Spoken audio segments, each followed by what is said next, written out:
যেসব নারীরা নিজের ইচ্ছায় যায় ভোগ করে, কারণ নারীরাও তো ভোগ করে, নারীরাও শুকনো যাবে না।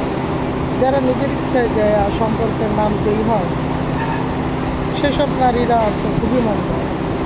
আর ওরা যদি এরকম ইস্যু দেয় কোনো ইস্যু করে তাদের জীবনটা হারায়, তাদের কিছু করা না, কারণ তারা নিজেদের ইচ্ছায় নিজেদের জীবনটা করে। কারণ তারা ওই একই ভোগের ভোগ ভোগের লোভেই গেছে, তারাও ভোগ করতেই গেছে। পুরুষরা যেরকম ভোগ করে, নারীরাও ভোগ করে, সুখ সবাই পায়। কিন্তু জন্য কষ্টটা আসে ও সময় সবাই সৃষ্টিকর্তা ওটাই, কিন্তু সময় লাভ হয় না, কারণ পাপ করলে শাস্তি পেতে হবে। আর যারা নিজের ইচ্ছায় যায় তো সম্পর্কের নাম দিয়ে নিজেদের জীবনটা হারায়, তাদের জন্য কোনো আইন বা কোনো প্রযোজ্য নয়, কারণ তারা নিজের ইচ্ছায় গেছে। কারণ একে যে 10-এ পড়ে বা 1000-এ পড়ে, তাহলে সেটাও তাদেরই দোষ। সে নিজের ইচ্ছায় বিষ পান করে, তাকে কি সে বিষ পান থেকে সরানো যায়? সে বিষ খাবেই, তাকে যতই বুঝায় কী করে। সম্পর্ক এমন একটা জিনিস যেটা শয়তানে দান করে। ভালো সম্পর্ক, পবিত্র সম্পর্ক, এটা শয়তানের না, এটা নিজেদের ভিতর থেকে আসে। আর ভাগ্য হচ্ছে আল্লাহর হাতে, কারো সংসার করায়, কারো সংসার গড়ে দেয়। যার ভাগ্যে যাকে রাখছে, যার রিজিক যার কমা লাগছে, তার সাথে তার সংসার হয়। এবার মাঝখানে শয়তানে বাধা দেয়, মন্দ মানুষে বাধা দেয়, দিয়া হয়তো সেটা হতে দেয় না, কিন্তু সেটার বিনিময়ে সে শাস্তি পাবে, তার কোনো ক্ষমা নেই। কারণ স্বার্থের লোভে শয়তান যা করছে, তার জন্য আজকে শয়তান হয়ে গেছে। আর মানুষ যা করে তার শাস্তি তো কিয়ামতের দিন পাবে, মৃত্যুর পরেও পাবে। তাদের শাস্তির কোনো ক্ষমা নাই, আর শাস্তির কোনো শেষ নেই, তারা পাবেই। অতএব পবিত্রতা বজায় রাখলে ভালো, দূরে না গেলেই ভালো। দূরে যায় মন্দরা, তারা মন্দ কাজ করার জন্য দূরে যায়, পার্কে যায়, ইসে যায়, হোটেলে যায়, বন্ধুর বাড়ি যায়। আর যারা ভালো, তারা কখনো কোথাও যায় না। অল্প কথাই তাদের শেষ। গার্জিয়ান আছে, পিতা মাতা আছে, সর্বদা চেষ্টা করে পিতা মাতার মাধ্যমে নিজেদের সম্পর্কটা গড়ে তোলে। আর যাদের পিতা মাতার ইচ্ছা নেই, তারা সম্পর্ক করে না, কারণ পিতা মাতাই হচ্ছে সন্তান ছেলে মেয়েদের অধিকার।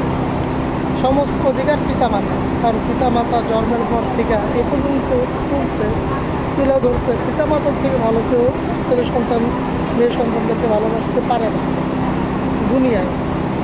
ভালোবাসা যদি কেউ ভালোবাসে, তাদের প্রাণের চেয়েও বেশি, তাহলে তারা তাদের সন্তান। আর যদি কেউ ভালোবাসে তাদের প্রাণের চেয়েও বেশি, তাহলে তাদের বাবা মা।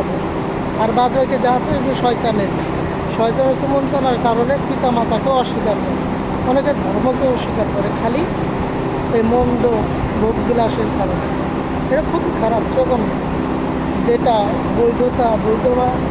বৈধতা অর্জন করে চলতে হয়, সেটা অবৈধ মানে, এটা সৃষ্টিকর্তার কাছে। আর এতে যদি তারা মৃত্যুবরণ করে, একে যা যদি 20-30-50 ঘরে সে নারী যদি মৃত্যুবরণ করে, তাদের কোনো কেস বা তুমি আর পাবে, কারণ সে নিজের ইচ্ছে। আর যারা ভালো, তারা কখনো দূরে বা কোথাও যাবে না, তারা সর্বদা চেষ্টা করবে তাদের পিতা মাতার ছায়াতলে থেকে তাদের সম্পর্কটা সঠিক। পিতা মাতা যদি চায়, তাহলে তাদের হবে কেমন, এবং বাবা মাই তাদের ছেলে সন্তানকে কিসের ফেলায় দেয় না। কিন্তু যারা স্বার্থপর মন্দ পিতা মাতা, তারাই তাদের ছেলে মেয়েদেরকে নরকে ঠেলে দেয়। আর সেসব পিতা মাতার জন্য মহা শাস্তি আছে, তার কোনো শেষ নেই। অতএব পিতা মাতা যদি কাউকে পছন্দ করে, আর যদি পছন্দ না হয়, সে করবে না, অস্বীকার করবে, পিতা মাতার কোনো ক্ষমতা নেই। কিন্তু পিতা মাতার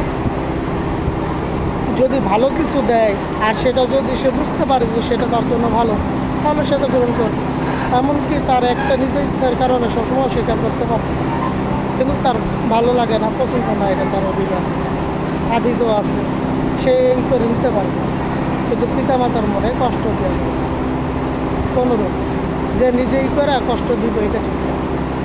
পিতা মাতার পারমিশন নিয়েই সব কিছু করতে হবে, সংসার করতে হবে, সম্পর্ক করতে হবে, নয়তো সেটা বৈধ হবে না।